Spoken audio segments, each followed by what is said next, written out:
Hey, welcome to my show. And what we have here are the two boilers feeding several zones in a church, old church, a lovely Lane Methodist church in downtown Baltimore. They're Smith oil-fired boilers. Through there, you can see the oil pump. The other side, I'm not gonna go into detail, but there's a boiler return, boiler feed tank on the other side there. We're just gonna discuss the main zone. Um, that's the zone valve for the main zone, and transitions through this blast door here into this space, which is underneath the main sanctuary, which is sort of a theater-like arrangement. I urge you to come by if you're in the area to take a look at the Lovely Lane Church. It's fairly nice. So we've got about 8 of these heating units where the steam is heats up the space, heats up the air. There's an airflow through ductwork, and it goes to little outlets underneath the theater-like seats in the upper zone here. See if we get it better. Pardon me, pardon me. Here we go. So there's a feed coming off the main. Again, this is the main from the zone valve, and we have 8, 1, 2, 3, 4 on this side, 1, 2, 3, 4 on this side. They have globe valves, which control and modulate the heat. You can do that because you have outlets, 1, 2, 3, 4, which would then go down to the drip. This would have been the wet return back in the day. Let's see it go through there, and it's underneath here. It's very confusing here, folks. I hope I'm going to try to describe as best I can. So these are the outlets. This is the steam supply. These are the various outlets there. And 4 tie into one old trap. This is obsolete. That is a Warren Webster trap, 0026, I believe. Right. That's a Sterling or something. Again, we got four outlets, 4 inlets going into this chamber here. Hope we get a closer look at that. And we have 4 vents. So this is sort of like a 2-pipe air vent system. The traps were added later. The main problem is when you tie 4 loops onto one single trap, you can have issues where steam can cross from one set of loops to another, bypassing the trap. That can get a little hairy. These have long since failed, closed. They don't heat very well. And so the coils inside don't get very hot, so it doesn't get very hot upstairs. Got a lot of old-fashioned ductwork. Here's some more air vents on this brick structure here. They've all been labeled in the zones. This wooden structure here is part of the plenum ductwork, which allows the warm air to waft up to the various outlets upstairs. Very old-fashioned. Well, this is a damper, or remains of a damper. Wiring, I think, that used to go to a damper control. I'm not sure. You see the curved structure here for support.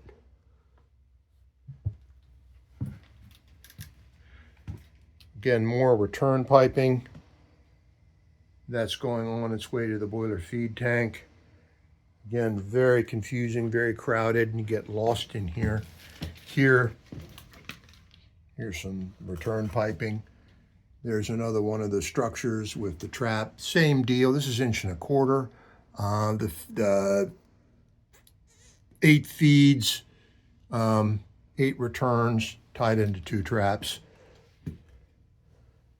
All right, I'm gonna go through this door here, and this is the circular.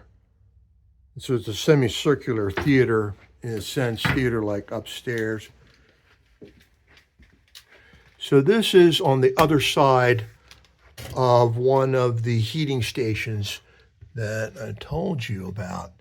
Little rail there.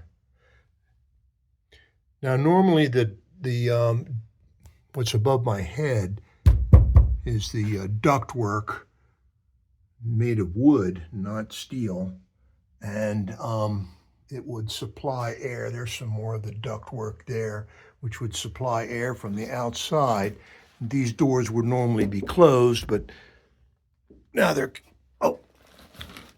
kept open. And let's see if we can get a shot of what's going on there. So you've got some various feeds. Remember, I told you like 8 feeds, and they are supplying these banks of very tight coils, 1-inch coils. That's a manifold right there. Another manifold, and the coils go into that manifold, and then there's drips. And that, I think that's either, yeah, it's a supply. So you see it's a lot of heat can be liberated here. This can turn in the steam back into water pretty darn quickly. You can see it's fairly tight.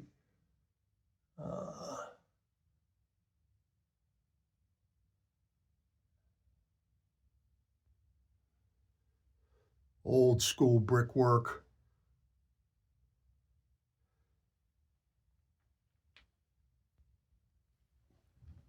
Yeah.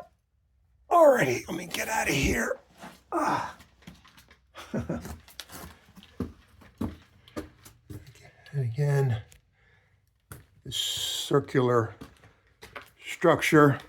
This is separating one zone from another. There's wiring that probably went to some sort of indicator for the damper control. I'm not sure. It's been long since abandoned. This is more steam pipe.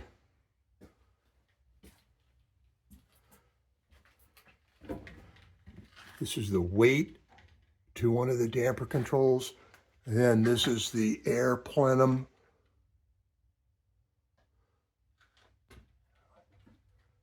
It's more plenum upstairs.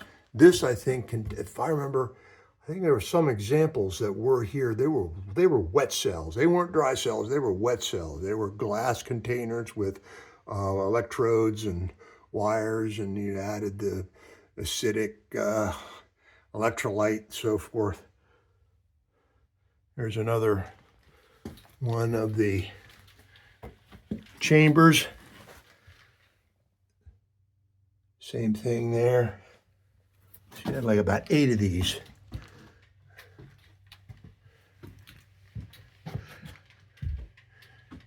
And these were the old days. This was for the setting of the damper. Hot, cold. Cold might have been relative. That was probably for the air. And this would then be set. Like so. Wires left over from some sort of indicator. Another box for the wet cells. Another weight. Another air chamber there.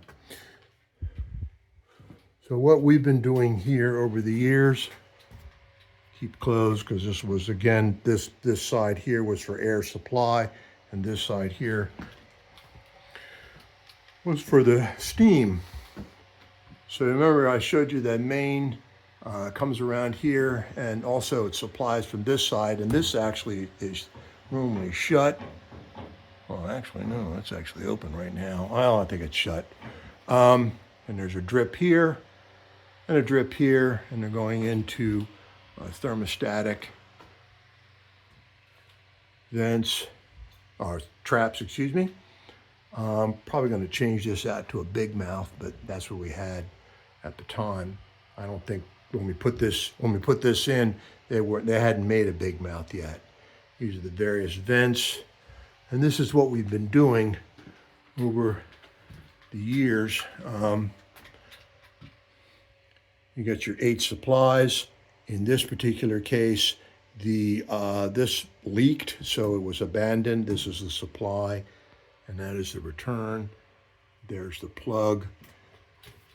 You get an inside view of the globe valve, and that is why the globe valve must be mounted, the stem must be mounted horizontally, so there's no water pocket. If you mounted it vertically, there'd be a water pocket on this side, which would restrict the flow of the steam. You can see this thing. There we are. And then let's get a look inside. See if we can get a shot. There, I think you can catch. It's difficult, but I think you can catch a glimpse of the coils in the background there. See if we got another one up here. Yeah, there are the coils and the manifold that are attached to the manifold there. So we go in with a supply, and we come out here, and in return we have a cooling leg drip, and we just have a thermostatic trap, a dirt cap trap, and we've just tied it in with copper, and then it goes into the dry return, essentially a dry return.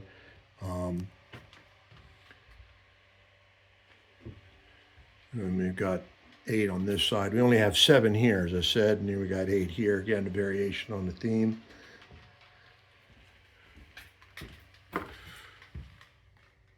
There's more of it. There's the work we did. We did that several years ago. So now we're in the process of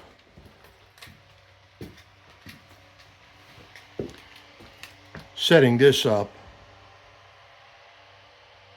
Supply and return with the Barnes & Jones 122 traps. This, I think, is a left-hand, right-hand nipple. There's the indicator markings there. And you take a look at the threads, you can see that's, I think, a left-handed thread, and it's the right-handed thread there. They make that up like so. And there's the other. Yeah, this is number 6, number 7, and number 5 there, and more. That's where we were before. We started walking around behind this, walking around here and coming around there. Well, anyway, I hope that I've confused you enough to what's going on. Again, there's more air chamber ductwork, more ductwork there, carrying the warm air. Oh, here we have it. I think that's been sealed. Baltimore, Maryland. All right, folks. Appreciate your questions and comments, and hope to see you on the next one. Stay safe, be well, and come visit Lovely Lane Methodist Church.